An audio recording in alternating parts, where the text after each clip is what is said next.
কয়েক বছর আগে শ্রাবণ মাসের মাঝামাঝি এক রাতে এমন ভয়াবহ বৃষ্টি হয়েছিল যে কলকাতা শহরটা দেখতে দেখতে 2 হাত জলের নিচে ডুবে গিয়েছিল। অনেকেরই হয়তো সেই রাতের কথা এখনো মনে আছে।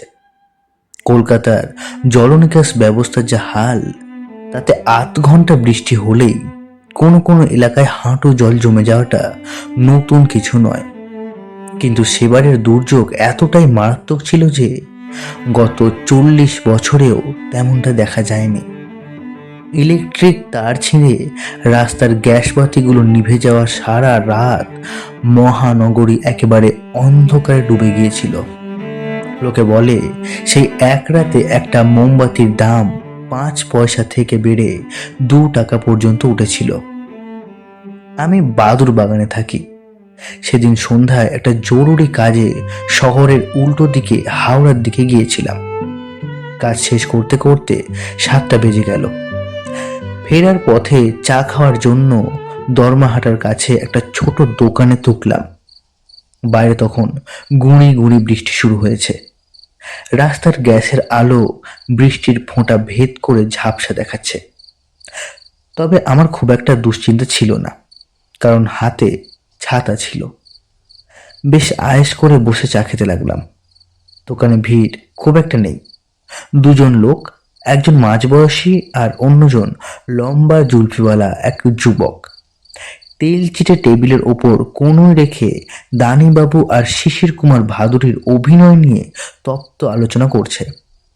তাদের চা খাওয়া অনেক আগেই শেষ হয়েছে, কিন্তু তর্কের খাতিরে তারা উঠতে পারছে না।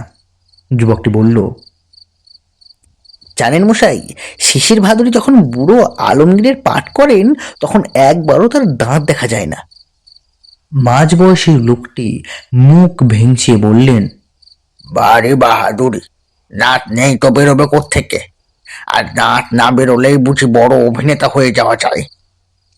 যুবকটি রেগে গিয়ে বলল, আপনিও তো বুড়ো হয়েছেন, দাঁত না বের করে একটা কথা বলে দেখান তো। তাদের এই তর্ক শুনতে প্রায় 15 মিনিট কেটে গেল। চা খেয়ে দাম মিটিয়ে যখন দোকান থেকে বের হতে যাচ্ছি, যুবকটি তখন দানিবাবু সম্পর্কে বেশ বাজে কথা বলছে। ঠিক তখনই এক প্রবল ঝোড়ো হাওয়া এসে দরজা জানলাগুলোকে আছড়ে দিয়ে গেল। আকাশের দিকে তাকাতেই বিদ্যুতের নীল আলোয় চোখ ধাঁধিয়ে গেল, আর সেই সাথে কর কর শব্দে বাজ পড়ে কান যেন কালা হওয়ার জোগাড় হলো। দেখলাম আকাশটা যেন কালিতে লেপে দেওয়া হয়েছে। দিগন্ত জুড়ে মেঘের ওপর মেঘ জমে পুরো আকাশটা নিরেট কালো হয়ে গেছে। এরপর প্রচণ্ড বেগে বৃষ্টি শুরু হলো। বড় বড় ফোঁটায় মুষলধারে বৃষ্টি নামলো। রাস্তার আলোগুলো বৃষ্টির পর্দার আড়ালে ম্লান হয়ে গেল। নিরুপায় হয়ে আবার দোকানে ফিরে বসে চাকুটাকে বললাম, আরেক কাপ চা দাও তো বাপু। মেঘের গর্জনে ওই 2জনের ঝগড়া মাঝ পথে থেমে গিয়েছিল, কিন্তু এখন আবার শুরু হলো।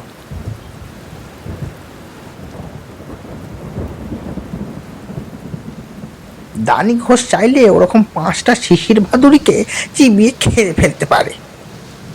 জুলপিওয়ালা যুবক যখন কড়া কোনো পাল্টার জবাব দিতে যাচ্ছিল, তখন আমি বাধা দিয়ে বললাম, থাক না মশাই, পৃথিবীতে দানি ঘোষ আর শিশির ভাদুরী ছাড়া কি আর কোনো অভিনেতা নেই? অন্য কিছু নিয়ে আলোচনা করুন না। সে অমনি আমার দিকে রেগে তাকিয়ে বলল, দেখাচ্ছেন খান না, ফালতু কথা বলবেন না তো। আমি চুপচাপ চা খেতে লাগলাম।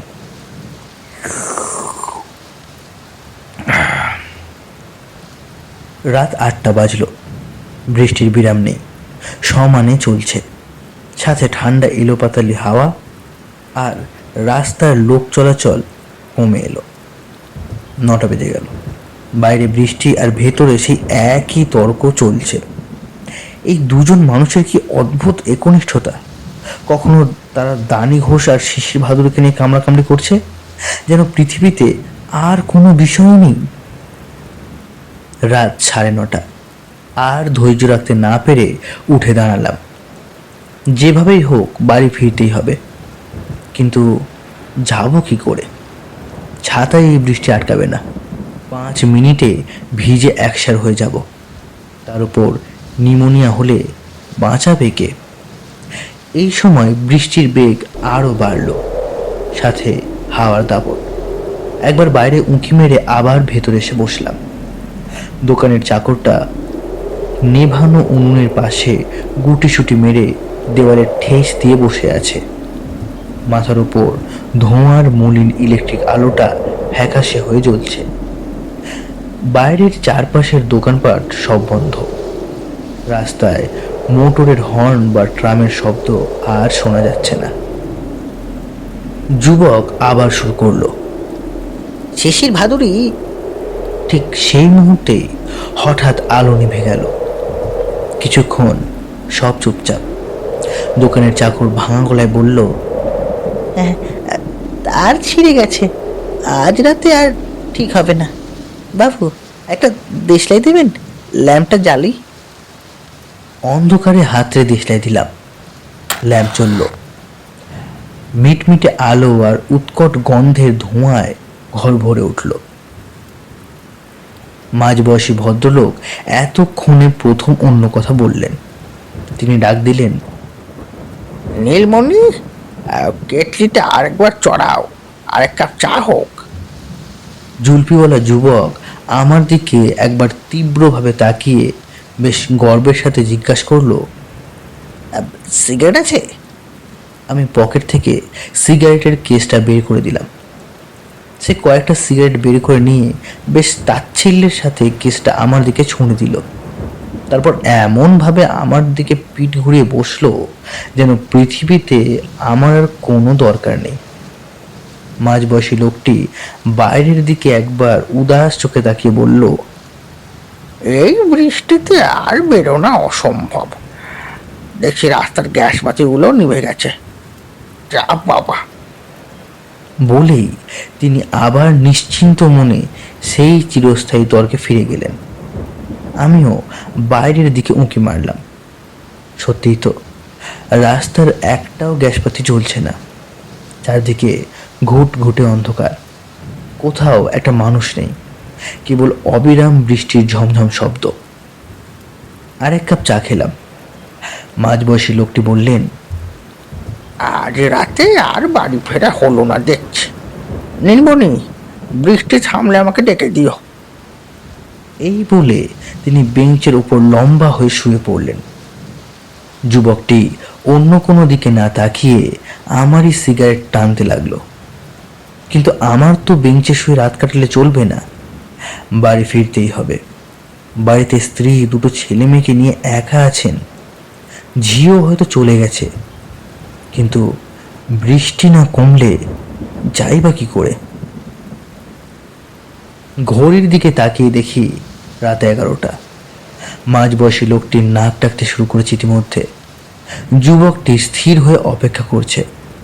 উনি জাগলেই আবার ঝগড়া শুরু করবে। রাত যত বাড়ছে আমার দুশ্চিন্তা আর ছটপটানি তত বাড়ছে। এদিকে ঝড় বৃষ্টি থামার কোনো লক্ষণই নেই। ঘড়ির কাঁটা এগোতে এগোতে 11:15 বাজলো। নীলমণির ল্যাম্পের আলো ম্লান হয়ে এলো। সে বাতিটা নাড়া দিয়ে বলল, তেল ফুরিয়ে গেছে, আর 5 মিনিট চলবে। মাঝবয়সী লোকটির নাক ডাকা হঠাৎ থেমে গেল। তিনি ধরফর উঠে বসে বললেন, বৃষ্টি থেমেছে?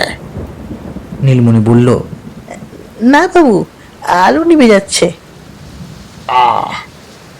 বলে তিনি আবারও নিশ্চিন্তে শোয়ার তোড়জোড় করলেন। শিকার ফসকে যাচ্ছে দেখে যুবকটি বলে উঠল, আমি তখন বলছিলাম শিশির। শুনে আমার মাথার রক্ত চড়ে গেল। চিৎকার করে বলে উঠলাম, খবরদার বলছি, আবার যদি ওদের নাম করেছো ছোকরা, তোমার জুলপি টেনে ছিঁড়ে দেব। আমার এই হঠাৎ রাগী মূর্তি দেখে যুবক আর মাঝবয়সী লোক দুজনেই থতমত খেয়ে এক দৃষ্টিতে আমার দিকে তাকিয়ে রইল। নীলমণি ভাঙা গলায় বলল, বাবু, বৃষ্টি কমে আসছে, এই বেলা বেরিয়ে পড়ুন, আমি এবার দোকান বন্ধ করব। আমি সাগ্রহে বাইরের দিকে তাকিয়ে দেখলাম সত্যিই বৃষ্টির তেজ প্রায় অর্ধেক কমে গেছে। ঝড়ও যেন থেমেছে। টানা 5 ঘন্টা দাপাদাপি করে আবহাওয়াটাও যেন এবার হাঁপিয়ে উঠেছে। ছাতাটা নিয়ে তড়িঘড়ি উঠে দাঁড়ালাম। আর দেরি করা যাবে না, যেতে হলে এখনই সময়। পেছন থেকে সেই যুবকের গলার আওয়াজ এলো, মশাই দেশলাইয়ের কয়েকটা কাঠি দেবেন কি? রাগে গা জ্বলে গেল। এই সময়ে কিনা লোকটা পেছনে ডাকলো। পকেট থেকে দেশলাইয়ের বাক্সটা বের করে টেবিলের ওপর ছুঁড়ে দিয়ে বেরিয়ে পড়লাম। ল্যাম্পটা দুবার তপ তপ করে কেঁপে উঠে নিভে গেল। উফ, কি অন্ধকার! বর্ষার রাতে একটা মস্ত শহর হঠাৎ আলোহীন হয়ে পড়লে যে কি ভয়াবহ অন্ধকার হতে পারে তা কল্পনা করাও কঠিন।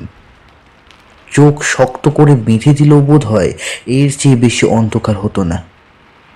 বিস্ফারিত চোখ দুটো অন্ধকারে কোনো কুল কিনারা খুঁজে পাচ্ছিল না। আর আমার বাকি ইন্দ্রিয়গুলো ভয়ে একদম সজাগ হয়ে উঠল। শুরুতে উত্তেজনার চোটে বেশ খানিকটা পথ এগিয়ে গিয়ে হঠাৎ থমকে দাঁড়ালাম। আমি কোথায় যাচ্ছি? কোন দিকে যাচ্ছি? বাড়ি ফেরার প্রবল টানে আগে পিছে না ভেবেই তো বেরিয়ে পড়েছি, কিন্তু এই ঘুটঘুটে অন্ধকারের পথ চিনব কি করে? দোকান থেকে বেরিয়ে ঠিক কোন দিকে হাঁটা শুরু করেছিলাম তাও মনে পড়ছিল না। হয়তো বাড়ির উল্টো পথেই হাঁটছি। এখন এখন উপায় কি? কিন্তু মাঝপথে চুপ করে দাঁড়িয়ে থাকাও তো চলবে না। যেদিকে হোক চলা দরকার। যদি চলতে চলতে কোনো আলো বা মানুষের দেখা পাই। তাই আবার সামনের দিকে এগোতে লাগলাম। বৃষ্টি আর ঝড় কমতে কমতে একসময় একটা বিষণ্ণ দীর্ঘশ্বাস ছেড়ে থেমে গেল। তখন ওই অন্ধকারের ওপর জেঁকে বসলো এক ভয়াবহ নিস্তব্ধতা। এতক্ষণ বৃষ্টির ঝমঝম আর বাতাসের শব্দে যা চাপা পড়েছিল, এখন তা প্রকট হয়ে উঠল। মনে হতে লাগলো পৃথিবীর সব মানুষ যেন মরে গেছে, শুধু আমি একাই বেঁচে আছি। পুরো মহাবিশ্বে যেন আমি একেবারে নিঃসঙ্গ। দিশেহারা হয়ে প্রায় ছুটতে শুরু করলাম। মনের গভীর থেকে শুধু একটাই ইচ্ছে কাজ করছিল, মানুষ চাই, সঙ্গী চাই। এই দুঃসহ একাকিত্ব থেকে মুক্তি পাওয়া দরকার। কিন্তু বেশি দূর যেতে পারলাম না। কিছু দূর যেতেই প্রচন্ড একটা হোঁচট খেয়ে হুমড়ি খেয়ে এক কোমর জলের মধ্যে পড়ে গেলাম। হাতের ছাতাটা কোথায় ছিটকে গেল কে জানে। ধরপড় করে উঠে দাঁড়িয়ে দেখলাম, না, জল এক কোমর নয়, হাঁটু পর্যন্ত। আন্দাজে বুঝলাম এতক্ষণ ফুটপাত দিয়ে হাঁটছিলাম, এবার রাস্তায় নেমেছি। কিন্তু এই রাস্তার নামাটাই যেমন সুখবর ছিল না, ফুটপাতে ফিরে যাওয়াটাও তার চেয়ে কঠিন ছিল। কারণ জলে পড়ার সাথে সাথেই ফুটপাতের কোন দিকে ছিল তাও গুলিয়ে ফেলেছি। 5 ঘন্টা সমানে বৃষ্টি হওয়ার পর রাস্তায় জল জমে থাকতে পারে এই সম্ভাবনাটা আগে মাথাতেই আসেনি। কিন্তু এখন যখন বিপদে পড়লাম তখন দুশ্চিন্তা হলো। কে জানে কোথায় অথই জল আবার আমার জন্য অপেক্ষা করছে। হয়তো এক পা বাড়লে টুপ করে ডুবে যাব। হাঁটু সমান জলের মধ্যে এক পা করে খুব সাবধানে এগোতে লাগলাম। বুক ফেটে কান্না আসছিল। হায় ভগবান, এ কি দুর্দশা হলো আমার! কেন যে আজ ঘর থেকে বেরিয়েছিলাম, আর বেরোলেও বা কেন কেন সেই চায়ের দোকানে রাতটা কাটিয়ে দিলাম না? কিন্তু এখন অনুশোচনা করে কোনো লাভ নেই। আমি মাথা ঠান্ডা করে একটু ভাবার চেষ্টা করতে লাগলাম। ভাবতে বসলাম এমন অবস্থায় আসলে কি করা উচিত। প্রথমত যে কোনো উপায়ে ফুটপাতে ওঠা দরকার। মাঝ রাস্তায় এই জলের মধ্যে দিয়ে মাইলের পর মাইল হাঁটলেও কোথাও পৌঁছানো যাবে না। যদি ফুটপাতে উঠতে পারি তবে কোনো একটা বাড়ির দরজায় ধাক্কা দিয়ে লোক জাগিয়ে রাতের মতো আশ্রয় চাওয়া যেতে পারে, বা অন্য কোনো ব্যবস্থা করা যেতে পারে। মুদ্রা কথা হলো, যেভাবেই হোক মানুষের সাথে যোগাযোগ করা দরকার এখন আমার। এই অন্ধকার সমুদ্রের মাঝে আপাতত একটা মানুষের দেখা পেলেও যে হাতে চাঁদ পাবো তাতে কোনো সন্দেহই নেই। শামুকের মতো ধীর গতিতে হাতড়ে হাতড়ে হাঁটতে লাগলাম, কিন্তু এমন কিছুই খুঁজে পেলাম না যা দেখে পথ চিনে নিতে পারি। হাঁটুর জল কখনো কমে আধ হাঁটু হচ্ছে, আবার কখনো উড়ু পর্যন্ত উঠে আসছে। দিক ঠিক করার মতো বা নিজের গতি নিয়ন্ত্রণ করার মতো চোখের সামনে আর কোনো চিহ্নই নেই। মনে হলো সৃষ্টির আদি জীববোধ হয় এভাবেই প্রলয়ের জলের নিচে অতল স্তব্ধতার মাঝে ভাগ্যের উপর ভরসা করে হেঁটে বেড়াতো। আবার মহাপ্রলয়ের দিন যখন চাঁদ সূর্যের আলো নিভে যাবে, তখন সৃষ্টির শেষও হয়তো এভাবেই নিরুপায় হয়ে দিশেহারা হয়ে ঘুরে বেড়াবে। এভাবে কতক্ষণ চলেছিল জানি না। এই নিস্তব্ধতার মাঝে সময়ের কোনো হিসাব ছিল না। হঠাৎ পায়ের আঙুলে শক্ত কিছু একটা ঠেকল। মনে হলো সিঁড়ির ধাপ। তার উপর উঠে 2-4 পা এগিয়ে এদিক ওদিক ঘুরে বুঝলাম শেষ পর্যন্ত কাঙ্ক্ষিত ফুটপাতে পৌঁছেছি। যাক, তবু তো কিছু একটা পাওয়া গেল। 2 হাত বাড়িয়ে হাতড়াতে হাতড়াতে কিছুক্ষণ চললাম। হাতে একটা ভেজা দেয়াল ঠেকলো। সেই দেয়াল ধরে এগোতে শুরু করলাম। কিছুক্ষণ পর একটা কাঠের দরজায় হাত পড়ল। স্বস্তির একটা দীর্ঘশ্বাস ফেললাম। এতক্ষণে বুঝি খুল পেলাম। দরজায় জোরে জোরে ধাক্কা দিলাম। তারপর চিৎকার করে ডাকতে শুরু করলাম, কে আছেন? কে আছেন? দরজা খুলুন। ও মশাই, কে আছেন? দরজা খুলুন, দয়া করে একটিবার দরজাটা খুলুন। ওহে, কেউ শুনতে পাচ্ছ? একবার দরজাটা খুলবে। কিন্তু কোথায় কে? দরজা যেমন বন্ধ ছিল তেমনই রইল। বাড়ির ভেতর থেকে কোনো সাড়া শব্দ এলো না। আমার সেই ব্যাকুল ডাক কোথাও জায়গা না পেয়ে একলা প্রেতাত্মার মতো এই নিস্তব্ধতার মাঝে গুমড়ে গুমড়ে কাঁদতে লাগলো। আবার সে আগের মতো দেওয়াল ধরে পরের দরজার সামনে গিয়েও অনেক ধাক্কাধাক্কি আর অনেক ডাকাডাকি করলাম, কিন্তু কোনো লাভই হলো না। দরজা তো খুললই না, এমনকি দরজার ওপাশে যে কোনো মানুষ আছে তার চিহ্নও মিলল না।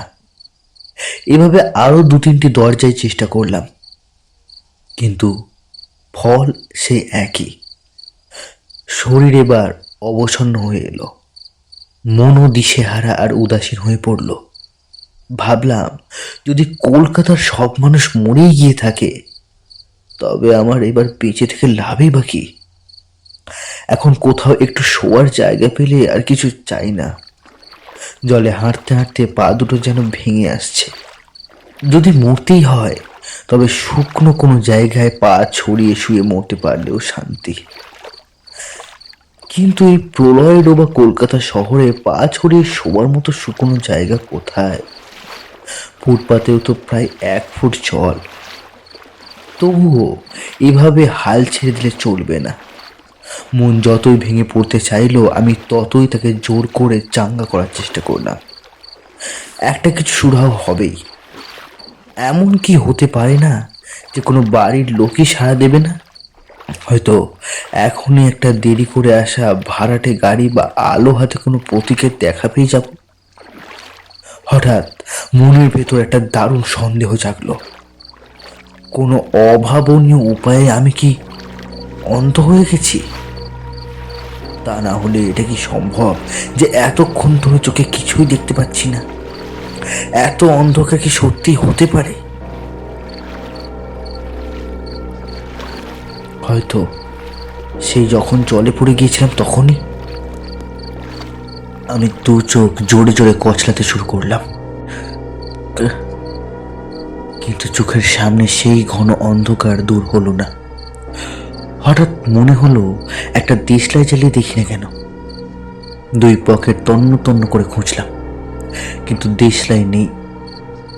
সেই যে দোকানে জুলপি বলা যুবককে দেশলাইটা দিয়ে এসেছি, সে কথা তখন কিছুতেই মনে পড়ল না। আমি প্রায় পাগলের মতো হয়ে গেলাম।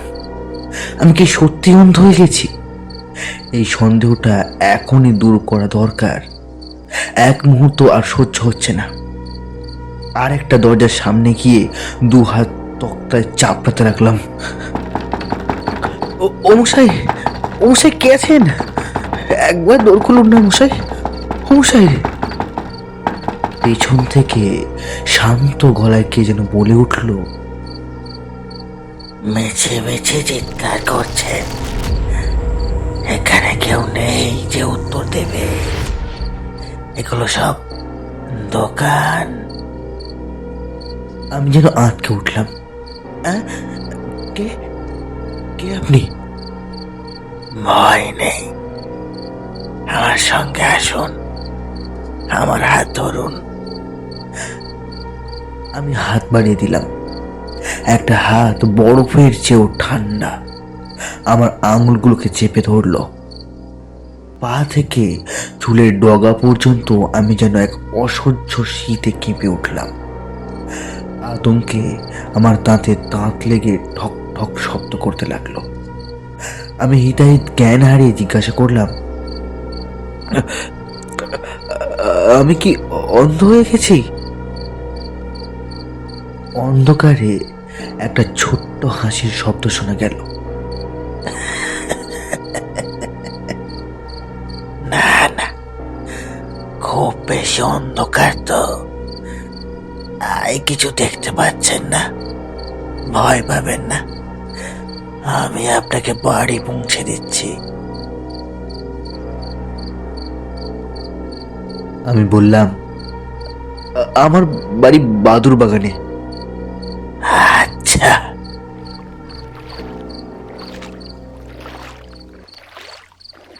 কিছুক্ষণ দুজনই চুপচাপ। ওই অদৃশ্য আগন্তুক খুব সহজেই সব বাধা বিপত্তি এড়িয়ে আমাকে নিয়ে এগিয়ে চলল। আমার বুদ্ধি এবার ধীরে ধীরে ফিরতে শুরু করলো। বললাম, আচ্ছা, আপনি অন্ধকারেও বেশ তো দেখতে পাচ্ছেন। কোনো উত্তর পেলাম না। কিছুক্ষণ পর আবার জিজ্ঞাসা করলাম, আমি দরমাহাটার একটা দোকানে চা খেতে ঢুকেছিলাম, সেখান থেকে বেরিয়ে কোথায় এসে পড়েছিলাম বলতে পারেন? উত্তর এলো, আপনি নিমতলা ঘাটের কাছে দাঁড়িয়েছিলেন। নিমতলা ঘাট। শুনেই আমার শরীরের রক্ত যেন হিম হয়ে গেল।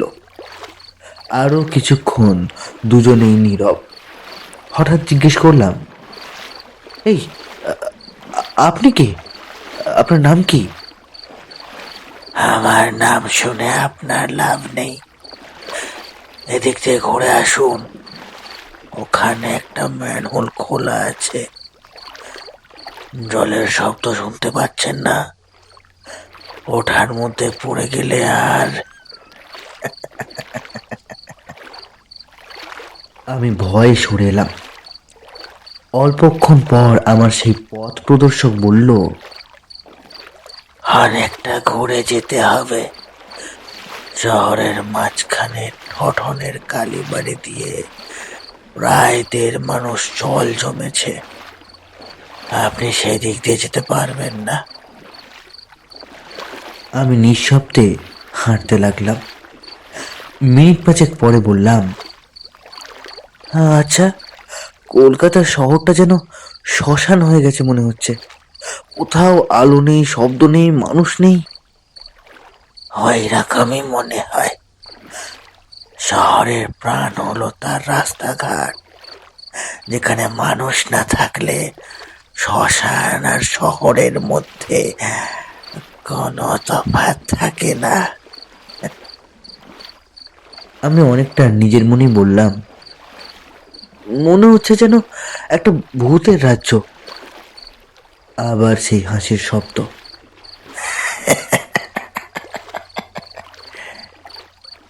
এইরকম রাতে ভূতেদের খুব ফুর্তি হয়, কি বলেন? আচ্ছা, আপনি যখন একা দরজা হাতে বেড়াচ্ছিলেন, তখন যদি কোনো ভূতের সাথে দেখা হতো, আপনি কি করতেন বলুন তো? কি কি কি কি করতাম? বোধহয় ভয়ে হার্ট ফেল হয়ে মরে যেতাম।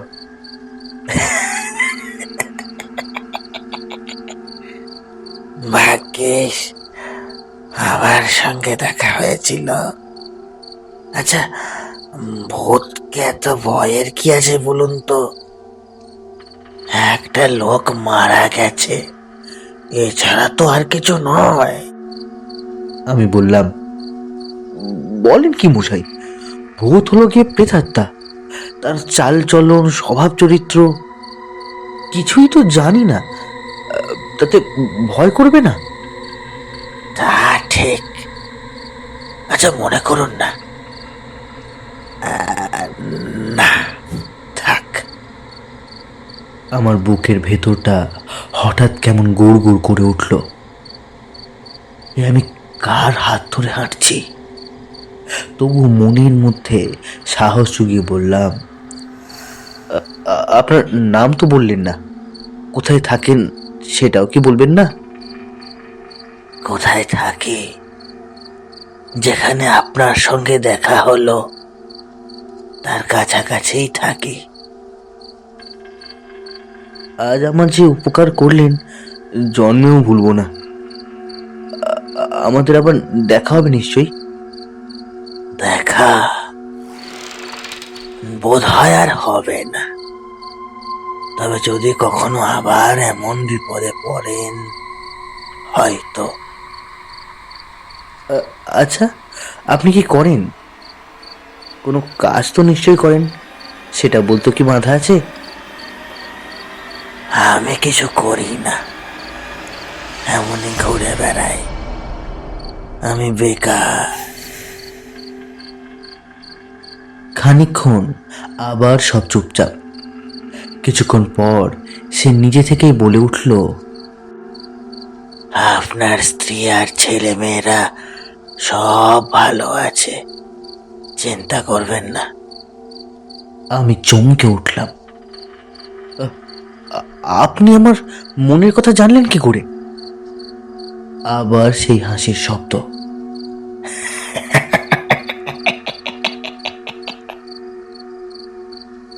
এইরকম অবস্থায় মানুষের মনে সাধারণত কি চিন্তা আসে তা আন্দাজ করা কি খুব কঠিন, মশাই?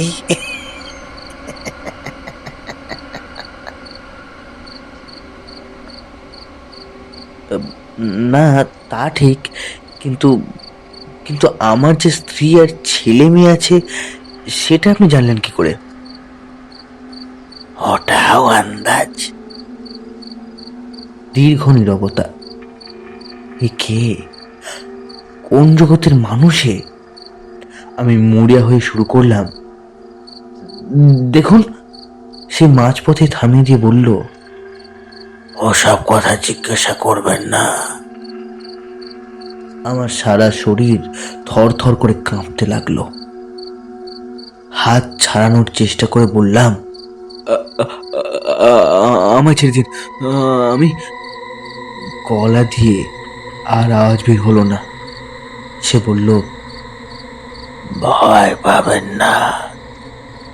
এতক্ষণ যখন এসেছেন, তখন আরো খানিকটা আসুন। আপনার বাড়ি প্রায় এসে গেছে।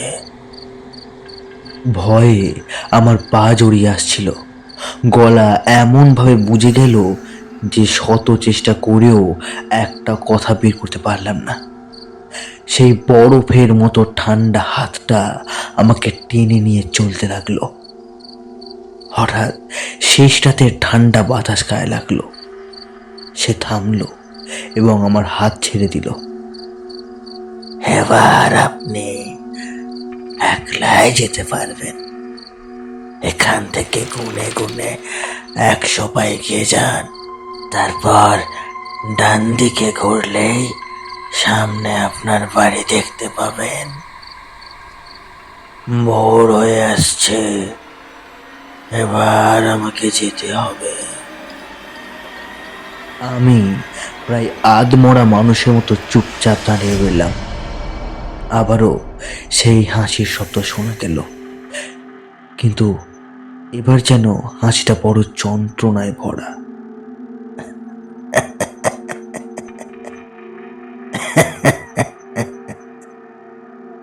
আপনি খুব ভয় পেয়েছেন? আচ্ছা, চললাম তবে। এই নিন আপনার ছাতাটা, জলের মধ্যে ফেলে দিয়েছিলেন। বড়তে আর দেরি নেই, ভালো থাকুন, বিদায়। শেষ কথাটা একটা গভীর দীর্ঘশ্বাসের মতো বাতাসে মিলিয়ে গেল। আমি আমার শেষ শক্তিটুকু দিয়ে জিজ্ঞাসা করলাম, আছেন কি? কোনো উত্তর এলো না। মুখ তুলে তাকালাম। অনেক দূরে পূর্ব আকাশের মেঘের আড়াল থেকে সামান্য একটু ফ্যাকাশে আলো দেখা দিয়েছে। রাত শেষ হয়ে আসছে।